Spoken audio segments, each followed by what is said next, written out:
आप एक स्टोर में जाते हैं शूज लेने और वहां का स्टाफ डजंट पे यू अटेंशन। फिर आप दूसरे स्टोर में जाते हो, staff quickly responds you but आपको जो चाहिए वो दिखता नहीं है और फिर आप उस स्टोर से भी बाहर आ जाते हो। फिर आप जाते हो थर्ड स्टोर में, वहां का स्टाफ भी डजंट पे यू अटेंशन बट आपके डिमांड करने पर आपको पसंद का प्रोडक्ट दिखा दिया जाता है, मगर उसके बाद भी कोई आपको रिस्पॉन्ड नहीं करता, लाइक प्राइसिंग के बारे में, उस प्रोडक्ट की क्वालिटी के बारे में। एंड फाइनली आप एक फोर्थ स्टोर में जाते हो जिसका स्टाफ इमीडिएटली आपको ग्रीट करता है as soon as you enter the store. आपको आपकी पसंद के शूज सेलेक्ट करने में आपकी हेल्प होती है एंड वैलिड डिस्काउंट्स और स्कीम भी ऑफर करते हैं। सो नेक्स्ट टाइम जब भी आपको शूज परचेज करने होंगे, क्या आप फिर भी उन तीनों स्टोर पर जाओगे जहां आपका एक्सपीरियंस खराब रहा था? मुझे तो नहीं लगता। एक समझदार कस्टमर तो टाइम सेव करने के लिए उस फोर्थ स्टोर पर ही जाएगा जहां से उसने लास्ट टाइम शूज परचेज किए थे, क्योंकि कस्टमर आज के टाइम में सुप्रीम है और ये सब तामझाम कस्टमर की रिक्वायरमेंट को फुलफिल करने के लिए ही हो रहा है। इसलिए one of the most important way to flourish your business is to respond quickly and accurately. लेकिन मैंने अभी आपको वो बताया जो पर्दे के आगे आपको दिखता है। पर्दे के पीछे एक प्रोडक्ट की जर्नी बहुत पेचीदा होती है।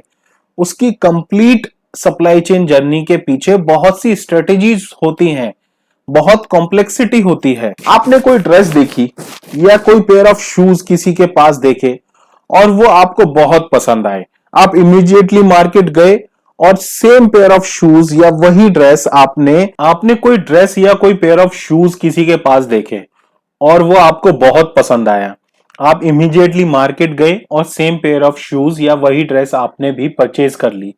या फिर एक दूसरा केस, आप मार्केट गए और कोई प्रोडक्ट को देखकर आपको ऐसा लगा जैसे कि वो आपके लिए ही बना है। आजकल एक बहुत पॉपुलर टर्म है क्विक रिस्पॉन्स, जिसको रिटेल सेक्टर स्ट्रेटेजी भी बोलते हैं। इसके अंदर आप डिफरेंट डिफरेंट टैक्टिक्स अप्लाई करते हैं ताकि इन्वेंट्री को इंप्रूव किया जा सके कि किस स्पीड से इन्वेंट्री को आप फ्लो करवा सकते हैं। और ये क्विक रिस्पॉन्स किसके बीच होता है? एक रिटेलर और मैन्युफैक्चरर के बीच।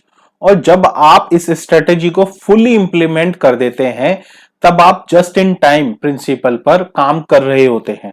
जस्ट इन टाइम का मतलब जब जरूरत है प्रोडक्ट उसी वक्त पर अवेलेबल या डिलीवरी किया जा सके।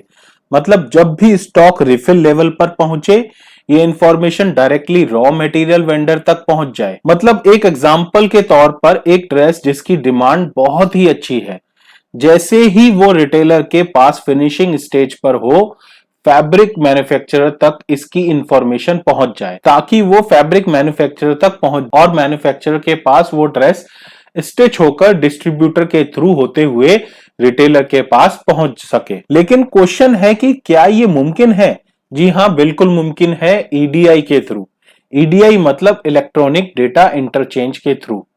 अब ये ईडीआई क्या है? मार्केट में बहुत से सॉफ्टवेयर्स हैं जिसमें आप रिटेलर, डिस्ट्रीब्यूटर, मैन्युफैक्चरर और रॉ मटेरियल प्रोवाइडर को एक ही प्लेटफॉर्म पर ला सकते हो। और इसमें वेरियस स्ट्रेटेजीज हैं, जैसे थ्रू बार कोडिंग टेक्नोलॉजी। हर एक प्रोडक्ट को एक बार कोड इशू किया जाता है। अब इस बार कोड के थ्रू इंफॉर्मेशन सभी तक पहुंचती है और रियल टाइम में मैन्युफैक्चरर को रिटेलर आउटलेट पर उस पर्टिकुलर मॉडल की इन्वेंट्री की इंफॉर्मेशन मिलती रहती है। इससे होता क्या है? इससे होता यह है कि मैन्युफैक्चरर सही वक्त पर सही डिसीजन ले पाते हैं और रिटेलर के आउटलेट पर इन्वेंट्री को रिफिल किया जाता है।